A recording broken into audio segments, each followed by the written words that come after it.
Assalamualaikum warahmatullahi wabarakatuh. Di sini saya akan mempresentasikan makalah yang bertemakan penyimpangan sosial dan pendidikan Islam.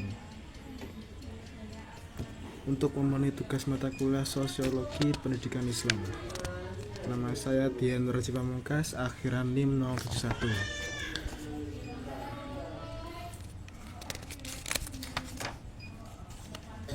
Penyimpangan sosial di kalangan pelajar telah menjadi isu yang semakin mengkhawatirkan dalam masyarakat.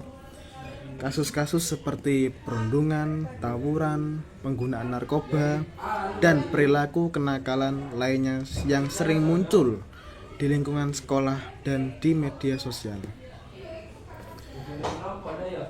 yaitu menunjukkan bahwa generasi muda itu menghadapi berbagai tantangan dalam pengendalian diri dan penerapan nilai-nilai moral. Dan fenomena ini tidak hanya berdampak pada individu, tetapi juga mencerminkan kondisi moral generasi yang sedang berkembang, yang tentunya menjadi perhatian bagi pendidikan dan masyarakat. Lingkungan sosial termasuk pengaruh seperti teman sebaya, peran media, memainkan peran besar dalam mendorong pelajar ke arah perilaku yang menyimpang. Contoh nih, ketika lingkungan sekolah atau keluarga tidak memberikan bimbingan dan pengawasan yang cukup, pelajar menjadi lebih rentan terhadap perilaku yang menyimpang dari norma dan aturan yang berlaku dalam masyarakat. Menurut Kartono tahun 2012, penyimpangan sosial pada remaja seringkali terjadi karena lemahnya pengawasan dan kurangnya pemahaman mengenai nilai-nilai moral. Pendidikan Islam yang berfokus pada pembinaan akhlak dan nilai-nilai keagamaan memiliki potensi untuk membantu mengawasi permasalahan ini. Pendidikan berbasis Islam mengajarkan siswa untuk memahami pentingnya akhlak yang baik. Contoh seperti kejujuran, rasa hormat, dan tanggung jawab yang dapat menjadi benteng dalam menghadapi godaan untuk melakukan penyimpangan. Benteng. Al-Ghazali menekankan bahwa pendidikan seharusnya membentuk akhlak dan kepribadian yang sesuai dengan tuntunan agama, yang dapat membimbing pelajar untuk menjauhi perilaku menyimpang dan memahami konsekuensi moral dari setiap tindakan. Namun, penerapan pendidikan Islam di sekolah-sekolah itu tidak selalu berjalan optimal, baik karena keterbatasan metode pengajaran maupun kurangnya pembiasaan nilai-nilai agama dalam kehidupan sehari-hari kepada siswa. Oleh karena itu, penelitian ini penting untuk mengeksplorasi peran pendidikan Islam dalam menanamkan nilai moral yang dapat mencegah penyimpangan sosial di kalangan para pelajar. Penelitian ini kayaknya juga diharapkan dapat memberikan rekomendasi bagi sekolah, keluarga, dan masyarakat dalam mengembangkan strategi yang lebih efektif untuk membentuk karakter dan moral generasi muda di zaman sekarang. Lanjut dengan pengertian penyimpangan sosial dan pendidikan Islam. Penyimpangan sosial merupakan fenomena atau kejadian yang terjadi ketika seseorang atau kelompok melakukan tindakan yang tidak sesuai. Ingat, penyimpangan dengan norma, nilai, atau aturan yang berlaku di masyarakat. Ada berbagai sudut pandang yang dapat digunakan untuk memahami perilaku menyimpang ini. Ada 3 perspektif utama dalam mendefinisikan penyimpangan sosial, yaitu yang pertama, perspektif absolutis, normatif, dan reaktif. Perspektif absolutis yaitu memandang bahwa penyimpangan sosial memiliki sifat yang melekat atau intrinsik pada perilaku tersebut. seperti terlepas dari bagaimana masyarakat menilainya. Dengan kata lain, perilaku menyimpang tidak didefinisikan berdasarkan norma atau kebiasaan sosial, melainkan pada karakteristik intrinsik yang dianggap menyimpang. Contohnya, tindakan seperti mencuri, berbohong, atau merugikan orang lain itu juga dianggap menyimpang tanpa memandang konteks budaya atau aturan lokal. Pendekatan ini cenderung bersifat universal dan tidak fleksibel karena tidak mempertimbangkan perbedaan nilai dan norma antar budaya atau masyarakat. Itu perspektif absolutis. Berbeda dengan perspektif absolutif, perspektif normatif. Ya, ini berbedanya. Normatif itu melihat penyimpangan sosial sebagai kegagalan individu atau kelompok untuk menyesuaikan diri dengan harapan atau norma yang berlaku dalam masyarakat. Ini contohnya seperti menyatakan bahwa norma masyarakat atau kelompok sosial itu menjadi tolak ukur untuk menentukan apakah suatu perilaku dapat disebut menyimpang. Contoh nih, dalam masyarakat yang menjunjung tinggi kejujuran, seseorang yang berbohong atau melakukan kecurangan dianggap menyimpang. Nah, perspektif ini menekankan bahwa setiap masyarakat atau budaya memiliki standar norma yang berbeda, sehingga suatu tindakan yang dianggap menyimpang di satu tempat mungkin tidak dianggap demikian di tempat yang lain. Nah, jadi perspektif reaktif ini mendefinisikan penyimpangan sosial berdasarkan tanggapan atau penilaian masyarakat terhadap suatu tindakan penyimpangan. Dalam pendekatan ini, suatu tindakan dianggap menyimpang jika memenuhi dua kriteria. Yang pertama, tindakan tersebut harus diketahui oleh masyarakat, baik melalui pengamatan langsung maupun melalui informasi. Yang kedua, tindakan tersebut harus menimbulkan hukuman nyata bagi pelakunya. Jadi yaitu, perspektif ini menekankan pentingnya penolakan sosial terhadap tindakan atau perilaku tertentu yang seringkali diwujudkan dalam bentuk sanksi sosial, moral, atau hukum. Namun, perspektif reaktif ini juga memiliki kelemahan. Ada 4 kekurangannya, yaitu yang pertama itu mengabaikan perilaku rahasia yang bisa dianggap menyimpang jika diketahui oleh masyarakat.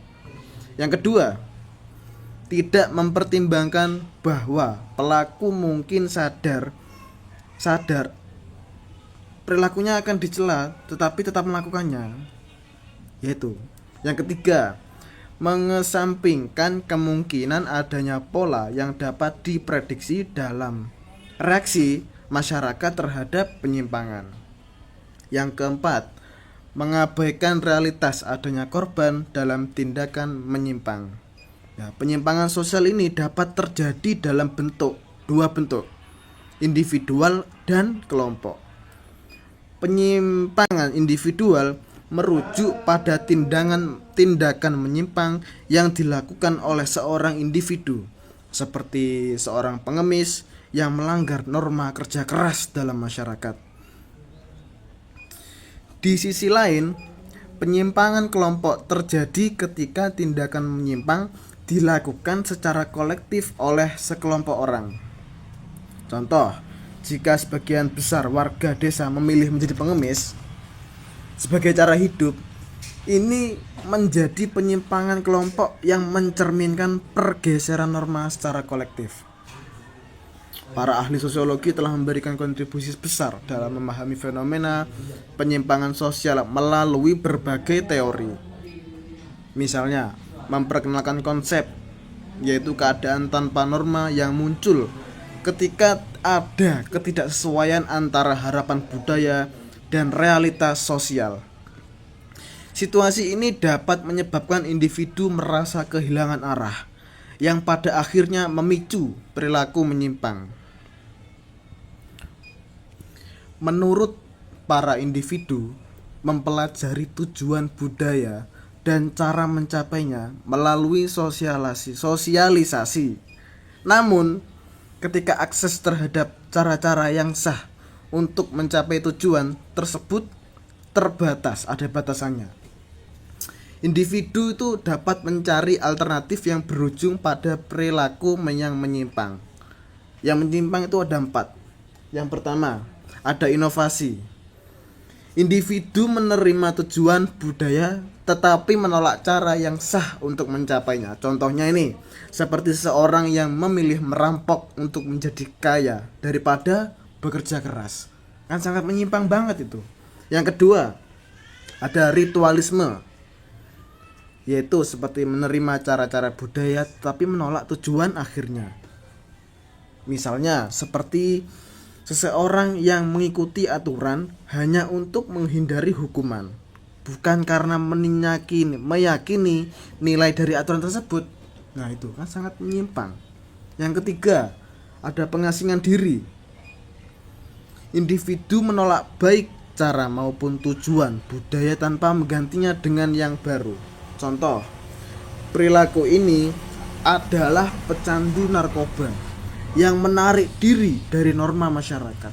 Sangat menyimpang banget pokoknya. Yang keempat, pemberontakan. Pemberontakan itu seperti individu menolak cara dan tujuan budaya yang ada dan menggantinya dengan sistem nilai yang baru. Contohnya adalah gerakan revolusioner yang menentang norma dan sistem yang ada. Dengan berbagai perspektif dan teori ini, yang ada berapa tadi itu, penyimpangan sosial dapat dipahami sebagai fenomena yang kompleks yang dipengaruhi oleh berbagai faktor, termasuk norma, nilai budaya, dan tanggapan masyarakat terhadap perilaku tertentu. Lanjut dengan pengertian pendidikan Islam. Pendidikan Islam yaitu terdapat berbagai istilah dalam bahasa Arab yang digunakan untuk menjelaskan makna dan cakupan pendidikan. Istilah-istilah yang sering digunakan yang ada di antara lain Al-Tarbiyah, Al-Ta'dib, dan Al-Ta'lim. Ketiga istilah ini memiliki makna yang berbeda meskipun seringkali digunakan secara bergantian. Para ahli memberikan pandangan beragam mengenai istilah yang paling sesuai untuk mendefinisikan pendidikan Islam, dengan masing-masing istilah memiliki kelebihan dan kekhasan tersendiri. Istilah Al-Tarbiyah berasal dari akar kata rob yang dalam bahasa Arab memiliki berbagai makna seperti memelihara, menjaga, mengatur, dan mengembangkan. Istilah ini memiliki 3 akar kata, yaitu robba yarbu, yang berarti bertambah, tumbuh, dan berkembang, menumbuhkan dan mengembangkan potensi peserta didik baik secara fisik, psikis, spiritual, maupun sosial. Yang kedua yaitu robbiya yarba, yang berarti tumbuh dan berkembang menjadi dewasa. Pendidikan dalam pengertian ini berfungsi untuk mendewasakan peserta didik baik secara fisik maupun mental, sehingga mereka mampu menghadapi berbagai tantangan hidup. Yang ketiga, robba ya rubu, yang berarti memperbaiki, memelihara, menjaga, dan mengatur. Makna ini menekankan peran pendidikan dalam membimbing peserta didik agar mampu menjaga diri mereka sendiri dan lingkungannya dengan baik. Yang kedua, ada istilah Al-Ta'lim. Al-Ta'lim berasal dari kata akar Allah, allama yu'allimu ta'lim, allama yu'allimu ta'lim, yang berarti mengajarkan atau memberikan ilmu pengetahuan. Beberapa ahli pendidikan Islam seperti Abdul Fattah Jalal dan Rashid Ridho menilai bahwa al-ta'lim lebih tepat digunakan sebagai definisi pendidikan karena sifatnya yang universal dan mencakup semua proses pengajaran. Yang ketiga, ada istilah al-ta'dib, yaitu secara literal berarti sopan santun, adab, atau etika. Dalam konteks pendidikan Islam, Istilah ini memiliki makna yang lebih mendalam, yaitu pengenalan dan pengakuan terhadap aturan-aturan Allah Subhanahu wa taala yang ditanamkan secara bertahap kepada individu. Berdasarkan berbagai pendapat tersebut, pendidikan Islam dapat dirumuskan sebagai suatu proses bimbingan dan pengajaran yang dilakukan secara sadar dengan berlandaskan nilai-nilai Islam. Pendidikan ini bertujuan mengembangkan potensi iman, intelektual, moral, dan keterampilan peserta didik untuk membentuk manusia yang bertakwa, berakhlak mulia, dan berakhlakul karimah, dan siap menghadapi kehidupan dunia maupun akhirat. Ya, jadi begitu pentingnya kita dalam mempelajari penyimpangan sosial dan pendidikan Islam di dunia ini.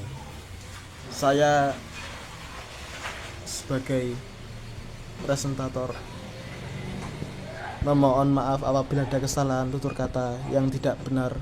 Mohon harap untuk dimaafkan. Saya Janardi Pamungkas. Wassalamualaikum warahmatullahi wabarakatuh. Waalaikumsalam warahmatullahi wabarakatuh. Jumpa lagi. Terima kasih.